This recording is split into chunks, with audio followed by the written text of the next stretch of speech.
Kita akan bersama-sama merenungkan sabda Tuhan kita. Bacaan firman Tuhan yang mendasari kita untuk merenungkan penyertaan Tuhan bagi jemaatnya di tempat ini, kita baca di dalam Injil Matius 13 ayat 18 sampai 23. Injil Matius 13 ayat 18 sampai 23 saya akan bacakan untuk kita semua. Karena itu, dengarlah arti perumpamaan penabur itu. Kepada setiap orang yang mendengar firman tentang kerajaan surga, tetapi tidak mengertinya, datanglah si jahat dan merampas yang ditaburkan dalam hati orang itu. Itulah benih yang ditabur di pinggir jalan. Benih yang ditabur di tanah yang berbatu-batu ialah orang yang mendengar firman itu dan segera menerimanya dengan gembira. Tetapi ia tidak berakar dan tahan sebentar saja. Apabila datang penindasan atau penganiayaan karena firman itu, orang itu pun segera murka. Yang ditaburkan di tengah semak bumi ialah orang yang mendengar firman itu, lalu kekhawatiran dunia ini dan tipu daya kekayaan menghimpit firman itu sehingga tidak berbuah. Yang ditaburkan di tanah yang baik ialah orang yang mendengar firman itu dan mengerti, dan karena itu ia berbuah. Ada yang 100 kali lipat, ada yang 60 kali lipat, ada yang 30 kali lipat. Demikianlah pembacaan firman Tuhan yang disebut berbahagia adalah setiap kita yang senantiasa merenungkan sabda Tuhan dan memeliharanya. Amin. Kita meresponinya dengan menyanyi Kidung Jemaat 59, baitnya yang pertama dan yang kedua.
Kita akan merenungkan satu tema, yaitu berakar, bertumbuh, dan berbuah.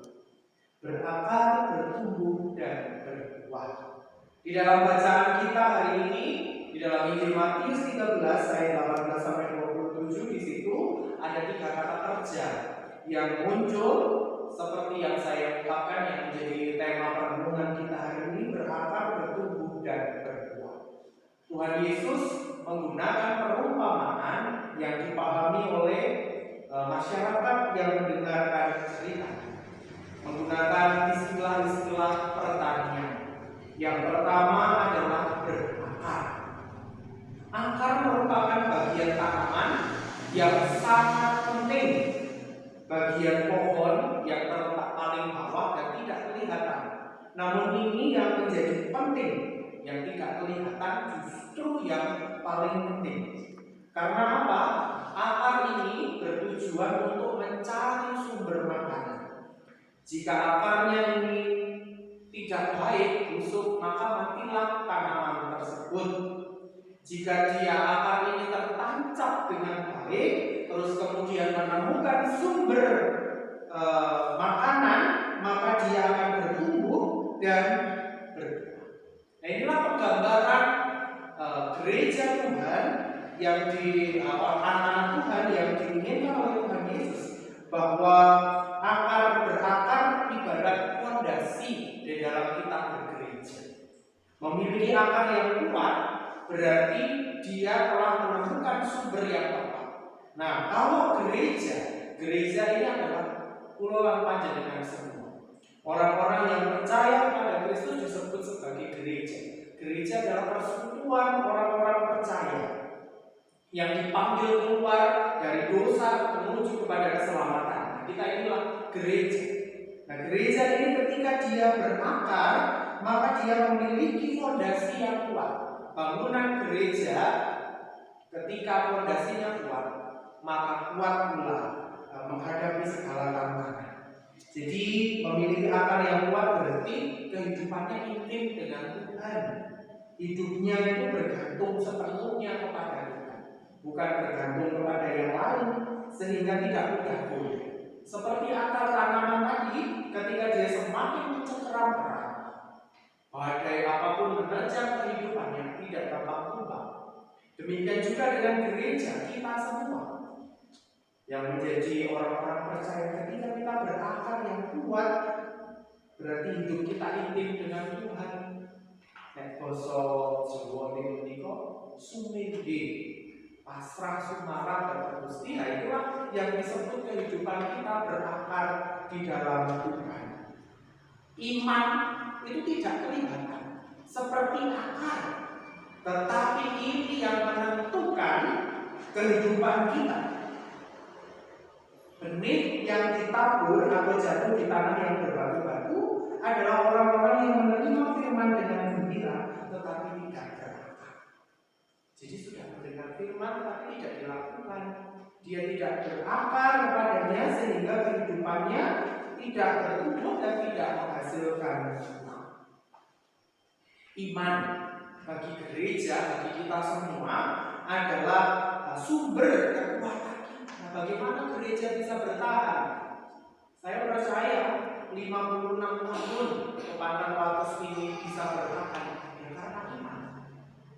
Walaupun banyak tantangan dan lain sebagainya, inilah yang membuat kekuatan kita untuk semakin bersekutu, semakin bersaksi, semakin melayani diawali dari iman.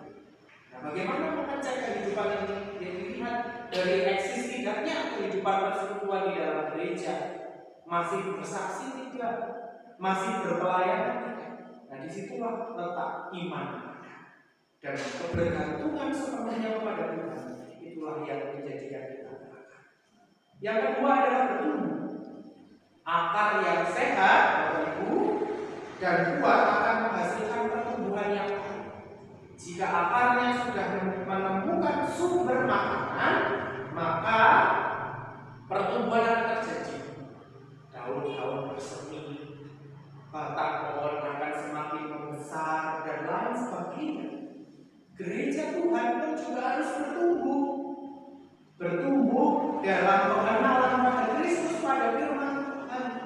Semakin mengenal, semakin dekat dengan Kristus, harusnya kehidupannya semakin bertumbuh. Memang kita sadari bahwa pertumbuhan itu tidak ada yang instan. Dia kok ini anak gereja itu tidak apa-apa, tidak ada yang instan.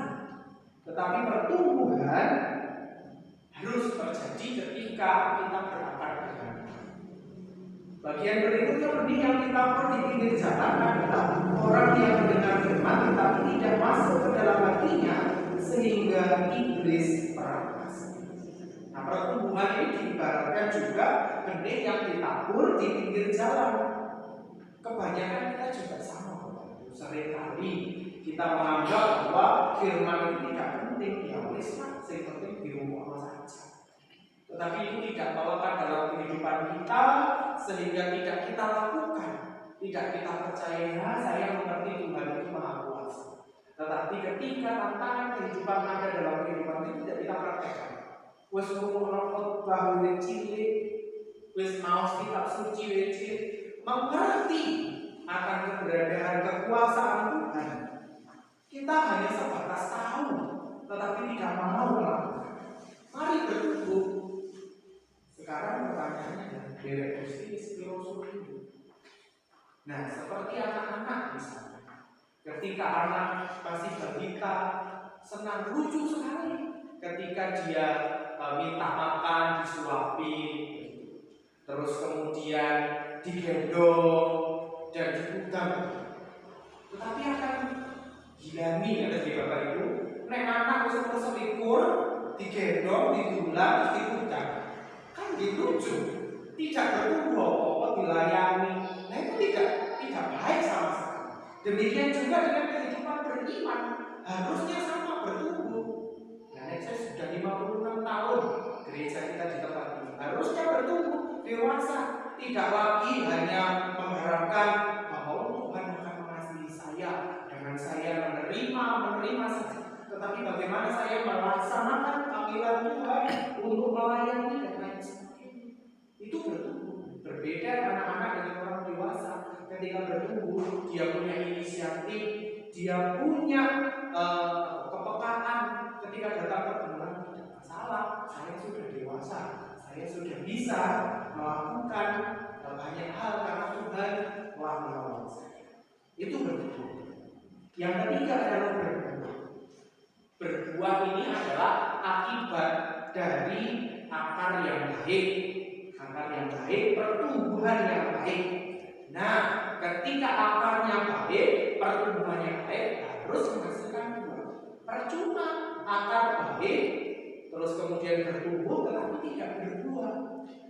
Maka perumpamaan yang Tuhan Yesus di dalam perumpamaan pohon anggur, ketika dia tidak berbuah, ya dipotong saja, dibakar, karena tidak berfungsi apa-apa.